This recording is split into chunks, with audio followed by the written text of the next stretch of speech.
లేదు. ఎందుకంటే నేను 30 సంవత్సరాల నా రాజకీయ జీవితంలో చాలామంది ముఖ్యమంత్రులను చూశాను. అందులో ముఖ్యంగా నేను అందరికంటే అభిమానించేటువంటి నాయకుడు రాజశేఖర రెడ్డి గారు. రాజశేఖర రెడ్డి గారి తర్వాత అత్యంత అభిమానించే నాయకుడు ఎవరంటే రేవంత్ రెడ్డి గారు అని చెప్పి నేను మరి పబ్లిక్గా నేను చెప్తా ఉన్నాను. అయితే అన్ని ముఖ్యమంత్రుల మీటింగులు కూడా నేను అటెండ్ అవ్వడం జరిగింది. జనరల్గా ముఖ్యమంత్రులు ఒక మీటింగ్ పెట్టినప్పుడు ఆ మీటింగ్లో మాకు కావాల్సిన సమస్యలను చెప్పి అన్న ఈ సమస్యలు ఉన్నాయి, ఇవి తీర్చండి, వచ్చేసారి మీరు వచ్చినప్పుడు ఈ సమస్యలకు పునాది వేయాలి అని చెప్పినటువంటి సందర్భాలు ఉన్నాయి. ఆ తర్వాత ముఖ్యమంత్రి గారు మరి అవి మంజూరు చేసి మళ్ళీ వచ్చి ఫౌండేషన్ వేసినటువంటి సందర్భాలు ఉన్నాయి. కానీ బీఆర్ఎస్ ప్రభుత్వంలో ఆ ముఖ్యమంత్రి దగ్గర కూడా నేను పనిచేశాను. మరి ఆయన ఇటువంటి మీటింగ్లలో వందల కొలది వాగ్దానాలు చేసేది, ఏది కూడా ఒక్క రూపాయి కూడా మంజూరు చేయలేదు. రాజశేఖర రెడ్డి గారు మాత్రం చెప్పిన ప్రతి పనిని కూడా చేసి మళ్ళీ ఆయన వచ్చి ఫౌండేషన్ వేసిన సందర్భాలు ఉన్నాయి. కానీ ఈ సభ ఈరోజు జరుగుతున్న ఈ వరంగల్ సభ అందుకు భిన్నంగా చరిత్రలో నిలిచిపోయే విధంగా ఉంది అని చెప్పడానికి నేను చాలా గర్వపడతా ఉన్నాను. ఎందుకంటే మరి నేను పోయే టైం ఎటువంటిదో, అన్నం మూడు ఎటువంటిదో, కానీ నేను ఎప్పుడు పోయి ఏది అడిగినా కూడా చూద్దాంలే అక్క, చేద్దాంలే అక్క అనేటోడు. నేను ఊరికే అనుకునేదాన్ని, అయ్యో అన్న దగ్గరికి పోయి అడుగుతా ఉన్నా, అన్న ఏది అడిగినా కూడా చూద్దాంలే చేద్దాంలే అంటాడు. మరి ఇప్పటి వరకు ఒక అభివృద్ధి కార్యక్రమానికి మేము శ్రీకారం చుట్టలేదు.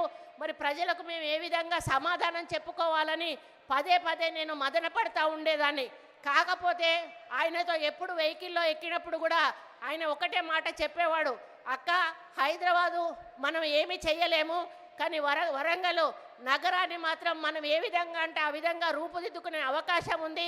కాబట్టి వరంగల్ని ఎన్ని ఫండ్స్ అయినా కూడా ఇచ్చి ఒక మంచి పట్టణంగా తీర్చిదిద్దడానికి మన వంతు సహాయం సహకారం తప్పకుండా ప్రభుత్వం నుంచి ఉంటుంది. దానికి మాస్టర్ ప్లాన్ అనేది చెయ్యాలి అని వారు కోరడం జరిగింది. మరి మా ఇన్ఛార్జ్ మినిస్టర్ శ్రీనివాస్ రెడ్డి గారు ఇక ఆయన పట్టుకున్నాడంటే ఉడుపు పట్టే వదిలిపెట్టాడు.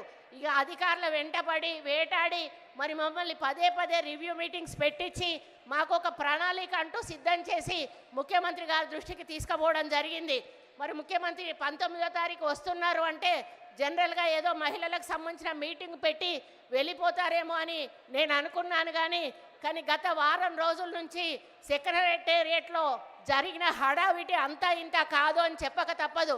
అన్ని డిపార్ట్మెంట్స్ కూడా అలర్ట్ అయిపోయాయి. ఒక డిపార్ట్మెంట్ తర్వాత ఒక డిపార్ట్మెంటు వరంగల్లో ఏమేమి అవసరం ఉన్నాయని చిన్న చిన్న పనులను కూడా చూసి వాటిని వివరాలు తెప్పించుకొని వాటన్నిటికీ కూడా జీవో ఇచ్చి దాదాపు ఈరోజు 4,500 కోట్ల రూపాయల నిధులు విడుదల చేస్తూ జీవోలు ఇచ్చి ఈరోజు ఇక్కడ శంకుస్థాపన కార్యక్రమం చేసినందుకు ఈ వేదిక మీద నుండి మరి సీఎం గారికి హృదయపూర్వక ధన్యవాదాలు మా వరంగల్ ప్రజల తరఫున తెలియజేస్తా ఉన్నానన్నా. మీ నమ్మకాన్ని వమ్ము చెయ్యము.